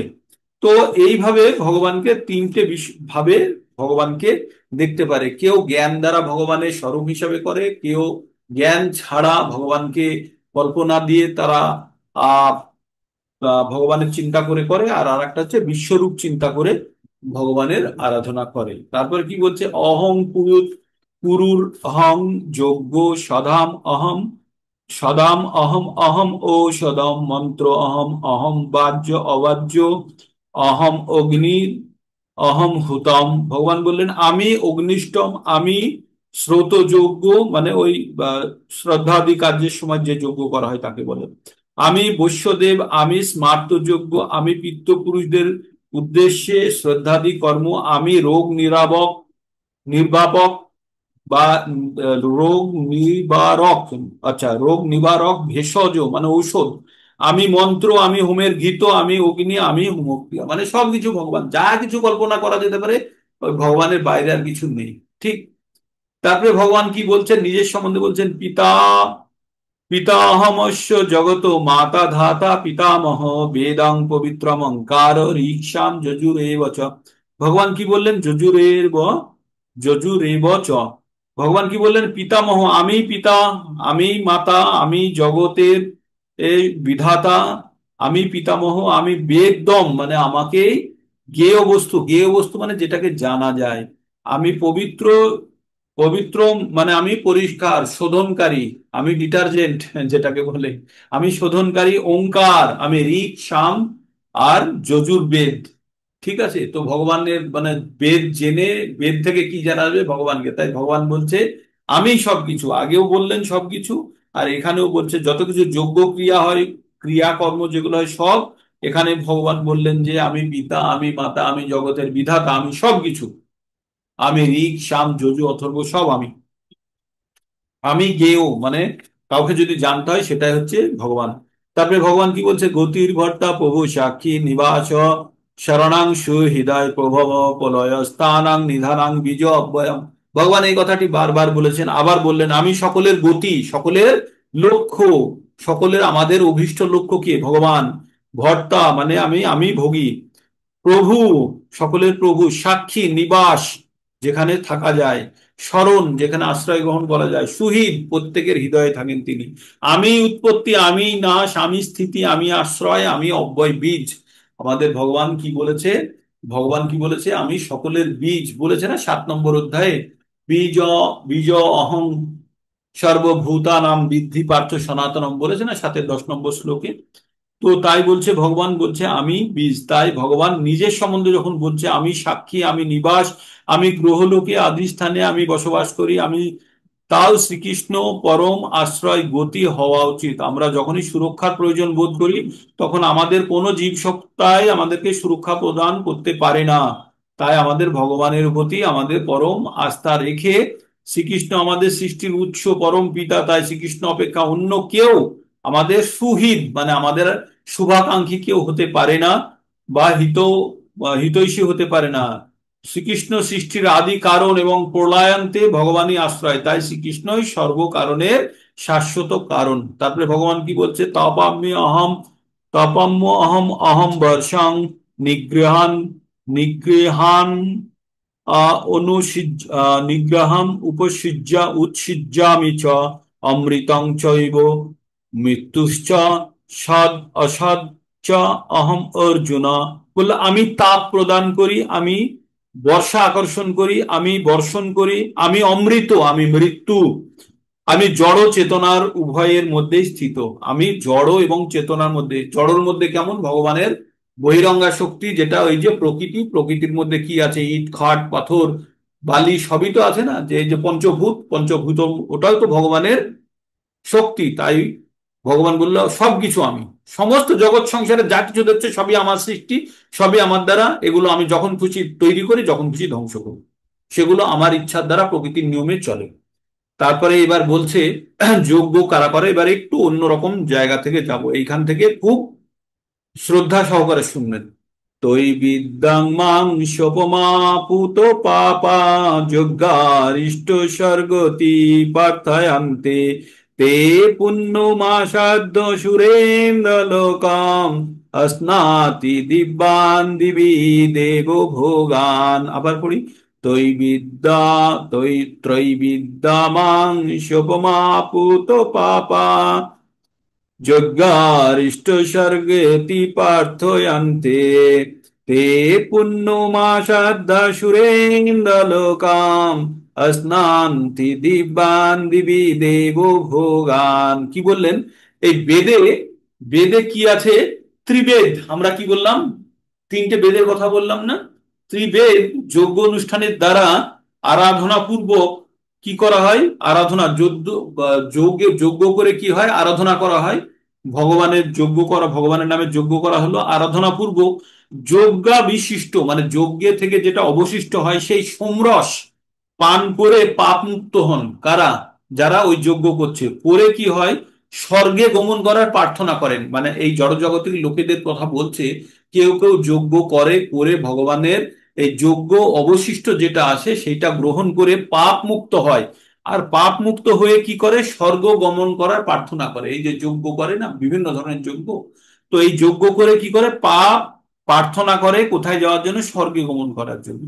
তারা পুণ্য ফলের ফলস্বরূপ ইন্দ্রলোক এবং দেবভোগ দিব্য স্বর্গলোক উপভোগ করে, এবং সেটা পায়ও, সেটা পায় যজ্ঞ করে। তারা তারা অনেক পুণ্য অর্জনের মতো তারা কিন্তু ভগবানের আশীর্বাদ পেয়ে তারা উচ্চ লোকে ভোগ করতে যাওয়ার সুবিধা পায়। তাই কি বলছে ভগবান, ত্রিবেদ, ত্রিবেদজ্ঞগণ মানে তিনটে বেদ যারা জানেন, যজ্ঞ অনুষ্ঠানের দ্বারা আরাধনা পূর্বক যজ্ঞ অবস্থিত, যজ্ঞ বষ্ঠিষ্ট মানে যজ্ঞ থেকে অবশিষ্ট যেটা আসলো, সোমরস পান করে যোগ পাপ মুক্ত হন এবং স্বর্গে গমন করার প্রার্থনা করেন। তারা এই পুণ্য কর্মের ফলস্বরূপ ইন্দ্রলোক লাভ করে দেবভোগ্য দিব্য স্বর্গসুখ উপভোগ করেন। তার মানে আমরা যদি চাই, তাহলে আমরা যজ্ঞ অনুষ্ঠান করে কিন্তু আমরা পুণ্য অর্জন করে আমরা কিন্তু পরবর্তী জীবনে অনেক কিছু সুখ ভোগ করতে পারি। কিন্তু কে কে চাইবেন যে এরকম সুখ ভোগ করতে, তারা হাত তুলতে পারেন। ঠিক আছে, তবে তারপরে ভগবান এইবার সুখ ভোগ তো করতে পারেন, তারপরে কি হবে? এই যে আপনি স্বর্গলোক ভোগ করলেন বা আরো উচ্চ লোক ভোগ করলেন, করে খুব হাজার হাজার লক্ষ লক্ষ বছর ধরে খুব ভোগ করার পরে তারপরে কি হবে তাদের দশা, তাদের দশা কি হবে তারপরে বলছে, ভগবান বলছে শুনুন। পেতাং ভুক্তা স্বর্গলোকম বিশালাং শিন্নে পুণ্য মর্তলোকম বিশান্তি এবং ত্রয়ী ধর্মম মনু প্রপন্না গতা গতং কামা কামা লভন্তে। ভগবান কি বললেন, তে তাং ভুক্তা স্বর্গলোকম বিশাল, ওই যে যারা পুণ্য করে স্বর্গলোকে গেল, তারা অনেক দিন ধরে কি করে, তারা স্বর্গলোক ভোগ করে। ভোগ করার পরে কি হয়, যখন অনেক দিন ধরে ভোগ করার পরে তারা যে পুণ্য সঞ্চয় করে গেছিল, তো সেই পুণ্য যখন ক্ষয় হয়ে যায়, শেষ হয়ে যায়, তখন কি করে, তারা আবার পৃথিবী লোকে ফিরে আসে। এসে কি করে, আবার ওই তিন বেদ উক্ত যে আপনার যজ্ঞের পদ্ধতি সেইগুলো আবার করে। করে তারা আবার স্বর্গলোকে যায়। তো ওই বারবার ওই একই কাজ করে, গতাগতম কামাকাম লভন্তে।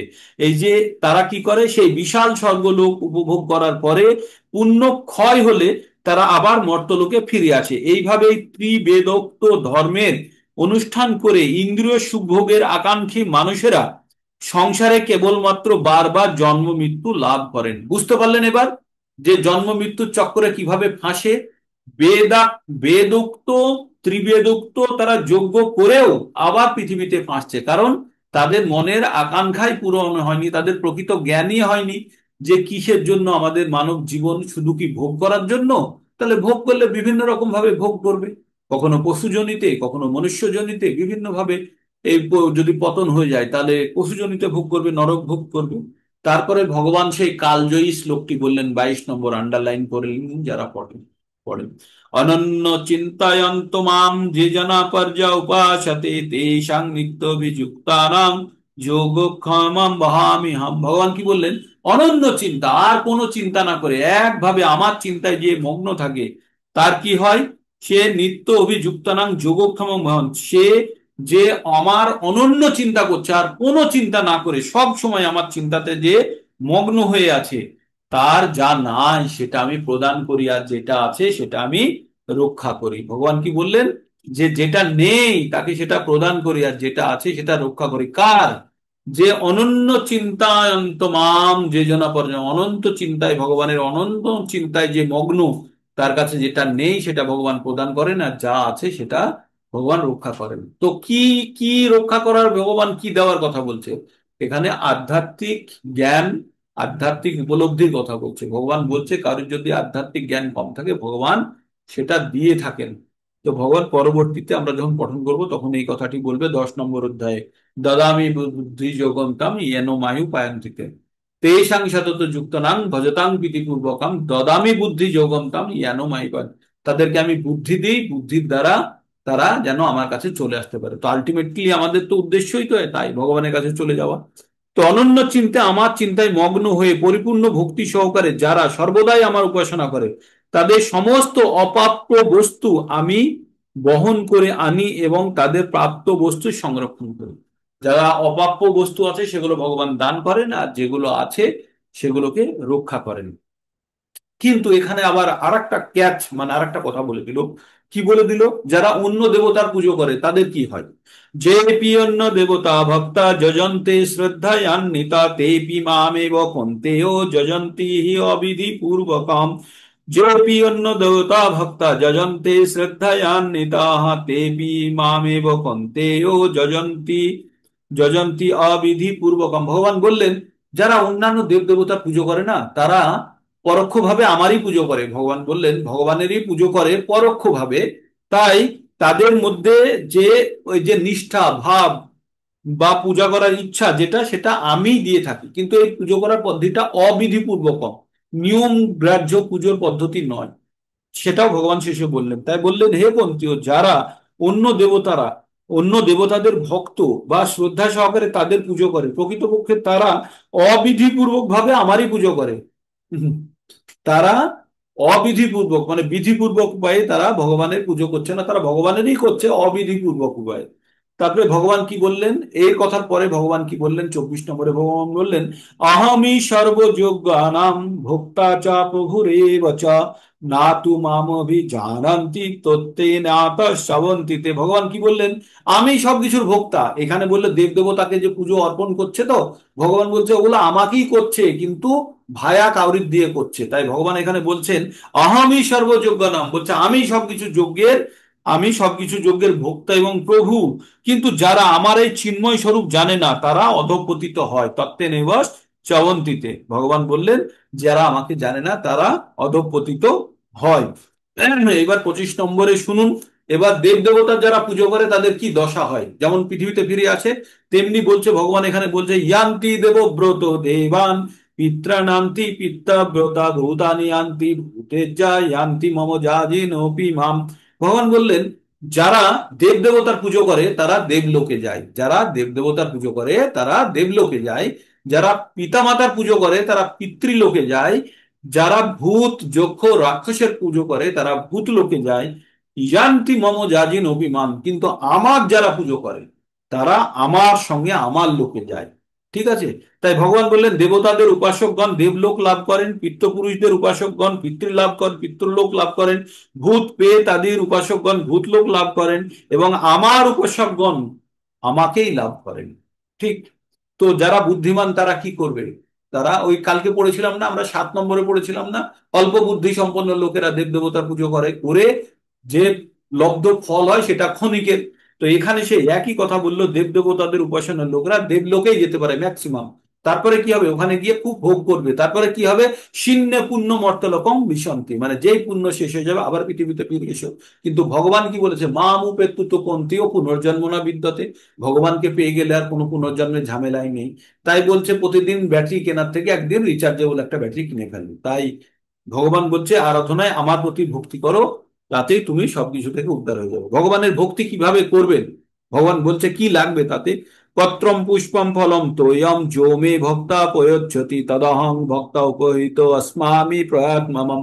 ভগবান বললেন আমার বিশেষ কিছু চাই না, আমাকে ফুল, ফল, পাতা, জল দিয়ে যে আমার ভক্তি করে, ভক্তি সহকারে আমাকে যদি কেউ অর্পণ করে আমি সেটা গ্রহণ করি। কিভাবে ভগবান গ্রহণ করেন? যদি কেউ ভক্তি সহকারে অর্পণ করে। ভগবান একটু প্রসাদ দিলাম, ভগবানের কোনো কিছুর অভাব নেই। ভগবানের প্রতি আমাদের কৃতজ্ঞতা জ্ঞাপন করা উচিত, এই ভেবে যে ভগবান সেবা করার জন্য ভগবান আমাদেরকে সুযোগ দিচ্ছে। তাই বলছে, ভগবান কি বলছেন? যৎ করোষি যতস্মাসি যদজ্জোষি দদাতি যদ যদ তপস্যাসি কন্তেয় তৎকুরুত্তু মদার্পণম। ভগবান বললেন তুমি যা করো, তুমি যা খাও, যে তপস্যা করো, সবকিছু আমাকে অর্পণ করো, যা দান করো সব আমাকে অর্পণ করো, করে তুমি সেটি করো। কি বললো ভগবান? বললেন যৎ করোষি যদৎ মাসি যোষি দদাতি যৎ তৎতপস্যাসি কান্তিও মত কুরুত্তু তদর মদর্পণম। বললেন যে হে কুন্তিও, তুমি যা অনুষ্ঠান করো, যা আহার করো, যা হোম করো, যা দান করো, যা তপস্যা করো, সেই সমস্ত আমাকে অর্পণ করো। মানে আমরা যখনই যেগুলো করছি সেগুলো ভগবানের নামে অর্পণ করে করতে বলছে। তারপরে ভগবান তাতে কি হবে, করলে কি হবে? ভগবান বলছে শুভ অশুভ ফলের এবং মোক্ষ সে কর্ম বন্ধনে সন্ন্যাস যোগ যুক্ত যুক্ত সন্ন্যাস যোগ যুক্ত যুক্তাত্মা বিমুক্ত মামুপস্যসি। ভগবান কি বললেন? শুভ অশুভ ফলের চিন্তা না করে সমস্ত কর্ম অর্পণ করার মাধ্যমে কি হবে? ভগবান বলছেন তুমি কর্মের বন্ধন থেকে মুক্ত হবে এবং তোমার মন সন্ন্যাস যোগে আমাতে যুক্ত যদি করে তুমি মুক্তি পাবে, আমাকে প্রাপ্ত করবে। সন্ন্যাস যোগ যুক্ত যুক্তাত্মা বিমুক্তে মামু পশ্যতি, আমাকে পাবে আর তুমি এই জড়জাগতিক ক্লেশ থেকে দূর হবে। এইবার এবার একটু অন্যরকম কথা বলবে ভগবান, আবার একটু নতুন পর্যায়ে চলে গেল, ভক্তদের সম্বন্ধে বলবে। समहं सर्वभूतेषु नामे देशोऽस्ति ना प्रियो যে ভজন্তি তু মাং ভক্তা মোহিতে তেষু চপ্পয়ম। ভগবান বলছেন সমহং সর্বভূতেষু, মানে প্রত্যেকটা জীবের প্রতি আমি সমান মনোভাব রাখি। নামে দেশস্তি না প্রিয়, না কারোর প্রতি আমার প্রিয়তা আছে, না কারোর প্রতি আমার রাগ আছে, দেশ আছে, বা তার প্রতি আমার বিরক্তি আছে, তা নয়। বলছে সবাই আমার কাছে সমান। সে তুমি ক্ষুদ্র থেকে ক্ষুদ্র প্রাণী আর বৃহৎ থেকে বৃহৎ প্রাণী যাই হোক, কিন্তু ভগবানের যারা ভজনা করে তারা ভগবানের কাছে স্পেশাল কেয়ার পায়। যে ভজন্তি তু মাং ভক্তা, যে আমার ভজনা করে তা তারা আমার হৃদয়ে বাস করে, আমি তাদের হৃদয়ে বাস করি। ভগবান শেষে কি বললো? যে প্রত্যেকটা জীবকেই আমি সমানভাবে দেখি, কিন্তু আমার যারা ভজনা করে তারা তারা আমার হৃদয়ে থাকে। এই যে সূর্য, সূর্য যখন ওঠে তখন যারা সূর্যকে বিশ্বাস করে তারাও আলো পায়, যারা অবিশ্বাস করে তারাও আলো পায়, পায় তো। কিন্তু যারা লেন্স লাগিয়ে রেখেছে তারা বিশেষ আলো পায়, আরো বেশি শক্তিশালী আলো পায়। তাই এখানে বলছে যে সমহং সর্বভূতেষু, আমি প্রত্যেকের সাথে সমান ব্যবহার করি, কিন্তু যারা আমার ভজনা করে তারা আমার হৃদয়ে বাস করে এবং তাদের হৃদয়ে আমিও বাস করি, ভগবান বললেন। তারপরে ভগবান বললেন যে যারা দুরাচারী ব্যক্তি তাদের কি দশা হয়, সেই কথা অর্জুনকে বলে দিচ্ছে। তাই ভগবান বলছেন ওপি চেত সুদূরাচারো, মানে অত্যন্ত দুরাচারী ব্যক্তি, ওপি চেত সুদূরাচারো ভজতে মাম অনন্য ভাব সাধুরেব সমন্তব্য সম্যক ভব শীতে হি স। ভগবান বললেন যে যারা অতি দুরাচারী ব্যক্তিরাও যদি অনন্য মনসে, মানে যদি তারা অতি চেত সুদুরাচার ভজতে মাম অনন্য, অনন্য মনে যদি ভগবানের ভজনা করছে, অতি দুরাচারী ব্যক্তি, জঘন্য জঘন্য পাপ করেছে তারাও যদি করছে, সাধুরেবে সমন্তব্য, তাদেরকে তুমি সাধু হিসেবে জানবে। কে বলছে? ভগবান বলছে। বলছে তার অতীত যাই হোক, বর্তমানে যদি কেউ শুধরে গিয়ে আর যদি সে অকর্ম কুকর্ম বিকর্ম না করে, তাহলে তাকে সাধু হিসাবে জানবে, কারণ সে সাধুর মতো ঠিক পথে সে চলতে শুরু করেছে। দৃঢ় সংকল্পের মাধ্যমে তিনি যথার্থ মার্গে অবস্থিত। তাই বলছে অতি দুরাচারী ব্যক্তিও যদি অনন্য ভক্তি সহকারে আমার ভজনা করেন, তাহলে তাকে সাধু বলেই মন্তব্য করা উচিত বা মনে করা উচিত, কারণ তার দৃঢ় সংকল্পের মাধ্যমে তিনি যথার্থ মার্গে অবস্থিত।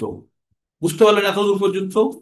তারপরে ভগবান কি বলছেন 33-এ, এবার বলছেন 30-এ, 31-এ। এই ব্যক্তির কি অবস্থা হবে? ক্ষিপ্রম ভাবতি ধর্মাত্মা সৎসৎ শান্তিং নিগচ্ছতি কন্তে ওপতি জানি নামে ভক্তা পনেশতি। ভগবান কি বললেন? বললেন ক্ষিপ্রম মানে অতি শীঘ্র, ভবতি হবে, ধর্মাত্মা তাদেরকে ধর্মাত্মা বলা হবে। কাদেরকে? এই যে যারা অতি চেত সুদূরাচার ও ভগবানের ভজতে অনন্য ভাবে ভগবানের ভজনা করছে, তারা কি হবে? তারা অচিরেই, অতি বিলম্বে, অনতি বিলম্বে তারা কি হবে? ধর্মাত্মায় পরিণত হয়ে যাবে এবং শাশ্বত শান্তি, চির শান্তি লাভ করবে তারা। কুন্তিও পতি জানিহি নামে ভক্তি। হে কুন্তি ও হে অর্জুন, তুমি জোরে জোরে চিল্লিয়ে চিল্লিয়ে ঘোষণা করে যাও যে আমার ভক্তদের কখনো পতন হয় না। তাই বলছে ক্ষিপ্রম ভবতি ধর্মাত্মা শাশ্বত শান্তি নিগচ্ছতি কোনতেও প্রতি জানিহি নামে ভক্তা কনস্য। আমার ভক্তের কোনো পতন হয় না। হে অর্জুন, তুমি চিল্লিয়ে চিল্লিয়ে সমস্ত জগৎ সংসারে বলো। তাই চিল্লিয়ে চিল্লিয়ে অর্জুন যেগুলো বলেছে সেগুলো আমরা শুনছি। তারপরে ভগবান কি বলছেন? মাম হি পার্থ ব্যপাশ্রিতা যে পিস্ব পাপ জনায় স্ত্রিয় বৈশ্যস্ততা শুভ্রস্তপি ইয়ান্তি পরম গতি। বলছে যারা আমাকে বিশেষভাবে আশ্রয় করেছে, যারা বিশেষভাবে ভগবানকে আশ্রয় করেছে, তারা স্ত্রী, বৈশ্য, শূদ্র বা অতি নিচ কুলে জাত হলেও অবিলম্বে তারা পরম গতি লাভ করে। তাহলে এখানে স্ত্রীদের কি অপমান করার জন্য স্ত্রী কথা লেখা হয়েছে? না। বৈদিক শাস্ত্র মতে স্ত্রীদের বুদ্ধি কম থাকে কিছুটা, মানে যতখানি পুরুষদের বুদ্ধি তার থেকে মেয়েদের বুদ্ধি শরীরগত গঠনের কারণে বা যে কোনো কারণেই, ভগবানের প্রদত্ত কারণেই কম থাকে।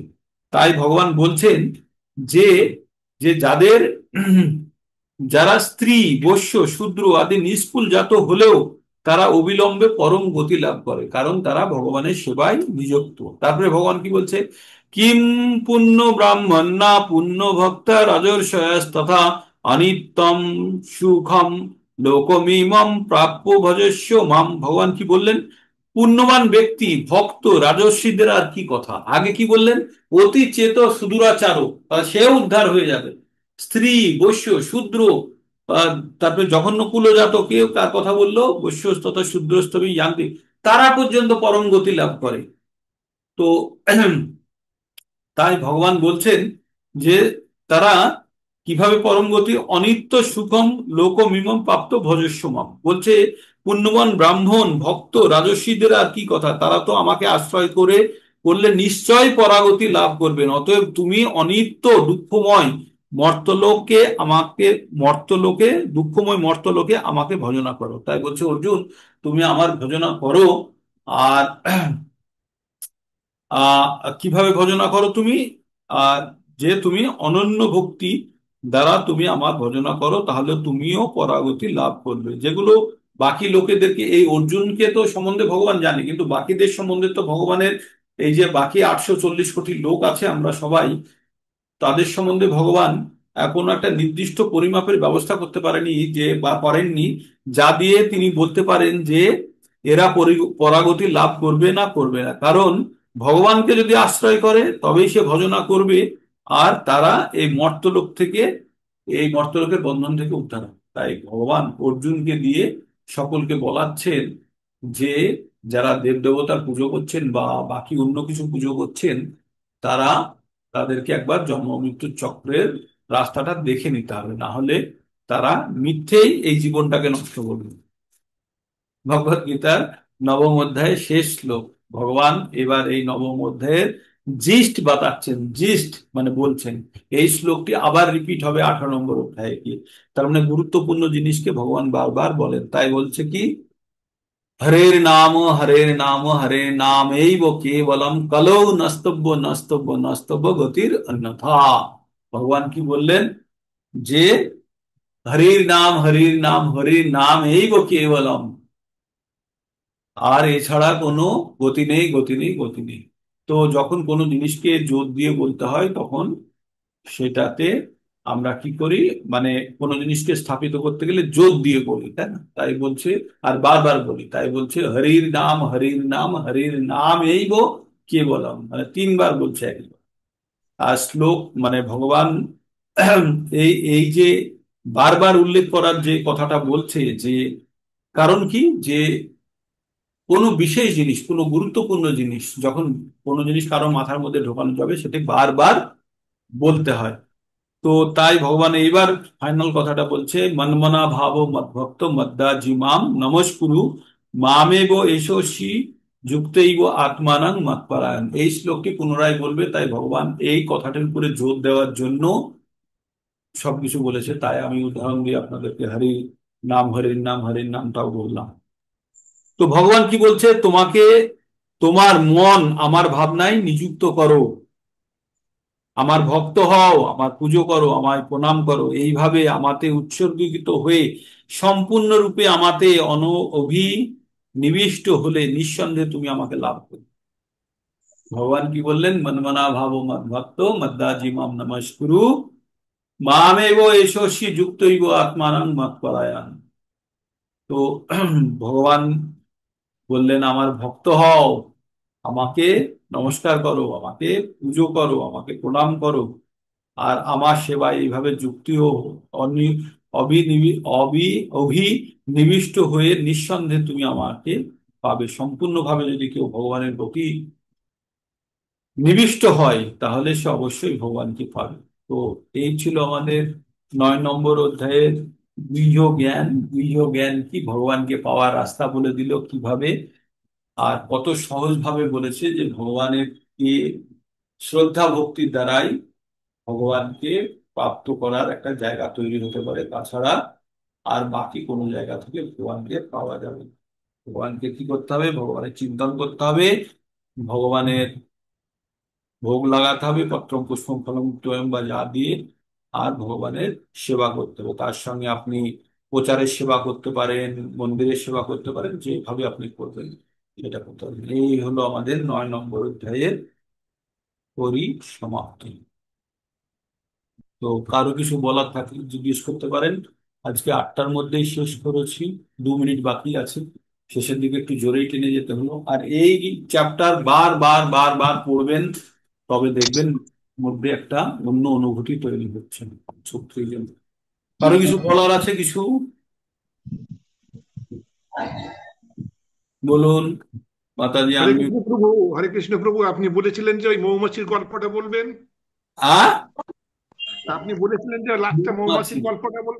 আচ্ছা মৌমাছির কথাটা বলি। মৌমাছি 3 ধরনের মৌমাছি হয়। হ্যাঁ, 3 ধরনের মৌমাছি হয়, যারা একটু বিজ্ঞান পড়েছে তারা জানেন 3 ধরনের মৌমাছি হয়। একটা হচ্ছে পুরুষ মৌমাছি, আর একটা হচ্ছে স্ত্রী মৌমাছি বা রানী মৌমাছি, আর একটা হচ্ছে শ্রমিক মৌমাছি। হ্যাঁ, শ্রমিক মৌমাছি। তো আর এখানে হচ্ছে পুরুষ মৌমাছিরা সন্তান উৎপাদনের জন্য নারী কুইন মৌমাছির সঙ্গে সঙ্গম করে তারা এই শ্রমিক মৌমাছি এবং অন্যান্য মৌমাছি তৈরি করে। যারা শ্রমিক মৌমাছি তারা কি পায় বলুন, তারা কি পায়? তাদের জীবনে প্রাপ্তি কি শ্রমিক মৌমাছিগুলোর? তারা শুধু মধু সংগ্রহ করে আর এনে কোথায় জমা করে, তাদের বাসায় বাসায় জমা করে। আর যখন কেউ পেতে আসে, সেটা যখন নিতে আসে, তখন তারা সৈনিক হিসাবে আক্রমণ করে। করে। আর তাকে যদি হুল ফুটিয়ে দেয় মৌমাছি, তাহলে সে মৌমাছি নিজে মারা যায়। জানেন তো যে মৌমাছি এটা সুসাইড স্কোয়াড, তার মানে আত্মঘাতী। কোনো মৌমাছি যদি কাউকে কামড়িয়েছে, হুল ফুটিয়েছে, সে মৌমাছিও মারা যাবে। মানে তারা তাদের জীবনটাকে স্যাক্রিফাই করে দেয়, কি তাদের কমিউনিটিকে বাঁচানোর জন্য। কিসের জন্য, কি পেলো সে জীবনে?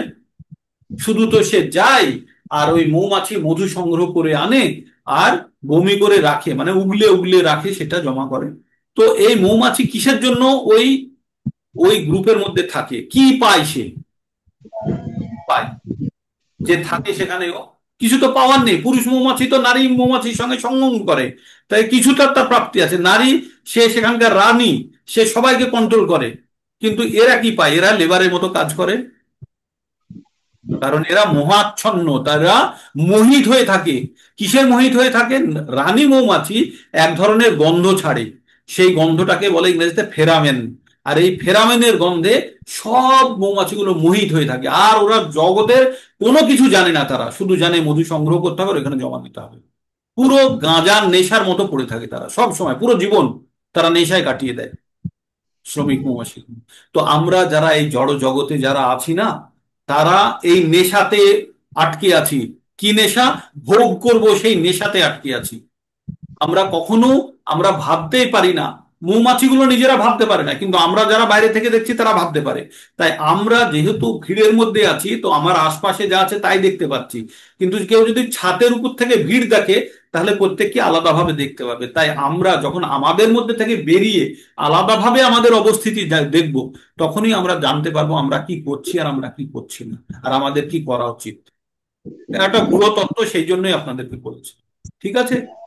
হ্যাঁ, হরে কৃষ্ণ। বলছি লেবার মৌমাছি মানে আমরা শ্রমিক মৌমাছির মতো কাজ করে বেড়াচ্ছি শুধু, হ্যাঁ, দৌড়চ্ছি এইখান থেকে এইখান থেকে এইখান থেকে এইখান থেকে, আর প্রয়োজন হলে আত্মঘাতীও হয়ে যাচ্ছি কখনো। এই হচ্ছে আমাদের মানব বলছি জীবনের।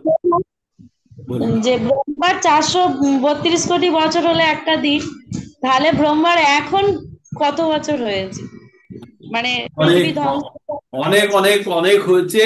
আর ব্রহ্মার একদিন হলো 432 কোটি বছর, 32। রাত্রি হলো 432 কোটি, ঠিক আছে? এক মাসে 30 দিন, আর এইরকম 365 দিনে এক বছর হলো। আর 100 বছর ব্রহ্মা বাঁচবে। আমি এবার বলছি ভাবো, বর্তমান যুগে আর কত বছর বাকি? লোক ও বলে না। অনেক, ও আমাদের আমাদের কয়েক লক্ষ কোটি বছর জন্মগ্রহণ করলেও আমাদের এ দিয়ে শোধ হবে না।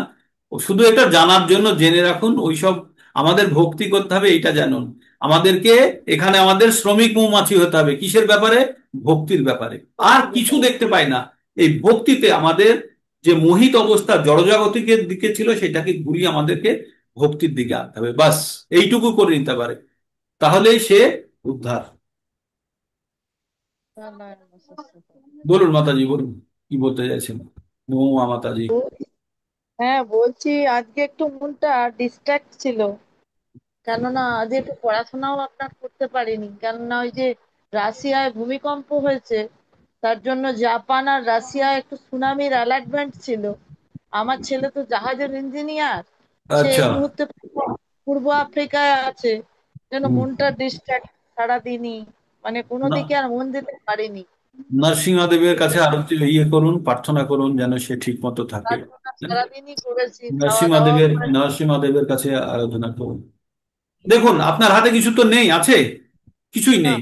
শুধু আপনি নিউজ শুনতে পারেন এবং সেটা অনুযায়ী জল্পনা কল্পনা বাড়াতে পারেন। যেটা করতে পারেন সেটা প্রার্থনা। আমাদের অ্যাকশন ওরিয়েন্টেড হতে হবে। আমাদের কল্পনা প্ল্যানিং এ বেশি থাকলে হবে না, আমাদের অ্যাকশনে আসতে হবে। তো আপনার অ্যাকশনেবল কি আছে? ভগবানের কাছে প্রার্থনা, প্রার্থনা করুন। সেটাই আপনার কাছে প্রচন্ড শক্তি দেবে, এটাই আপনার কাছে থাকবে। আমরা সকলে ওর জন্য, ও যাতে ভালো হেলথে থাকে, ঠিক মতো সেফ থাকে, তার জন্য আমরা ভগবানের কাছে সবাই একবার হরে হরে কৃষ্ণ মহামন্ত্র জপ করতে পারি। হরে কৃষ্ণ কৃষ্ণ কৃষ্ণ হরে হরে, হরে রাম রাম রাম হরে হরে। প্রার্থনাতে প্রচন্ড শক্তি।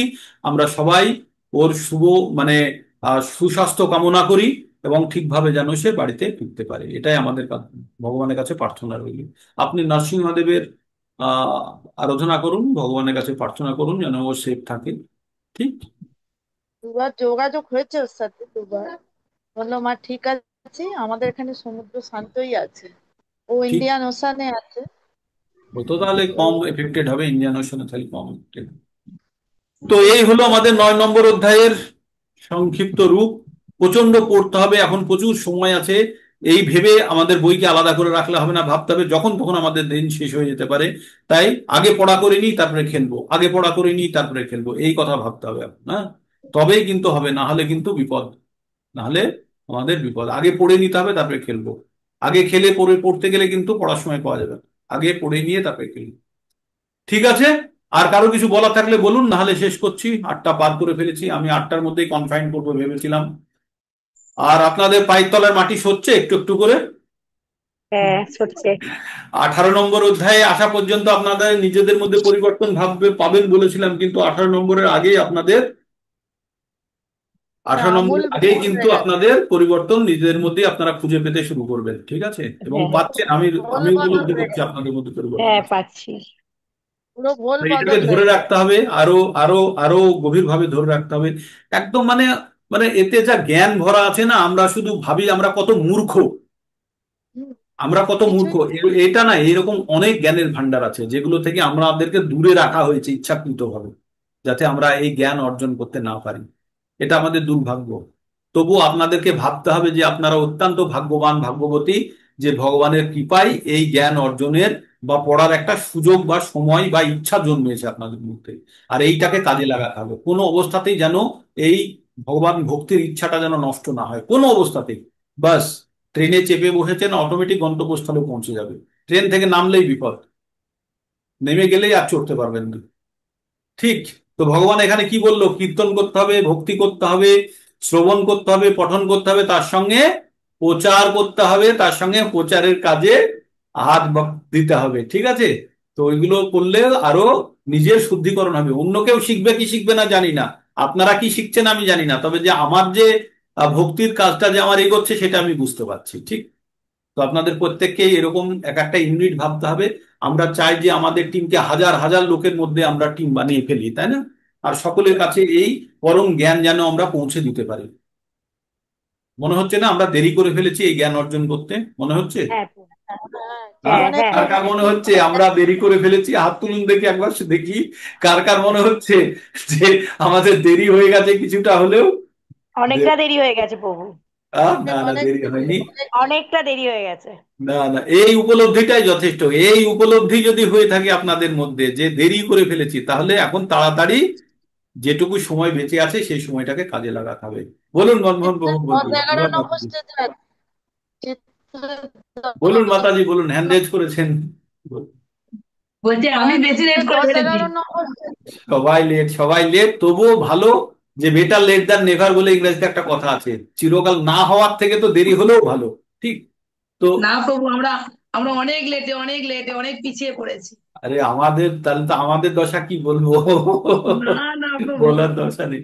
ঠিক এখন আছে, এখন তাহলে আপনারা ভাবলে ভক্তি কান্না পায় যে আহ কতদিন কত সময় অপচয় করে ফেলেছি, কত আহ সময় নষ্ট করে ফেলেছি। এই একটা বিদ্যাবতী বলে একজন কবি ছিলেন, বাংলা সাহিত্যের ইতিহাস নিয়ে যারা পড়াশোনা করেছেন তারা জানবেন। আমরা একটু কখনো পড়ার সুযোগ হয়েছিল 11-এ যখন পড়ি, তখন একটা কবিতা ছিল প্রার্থনা, বিদ্যাপতির লেখা। বিদ্যাপতি মানে হচ্ছে ওই মৈথিলি কবি, মৈথিলি কবি।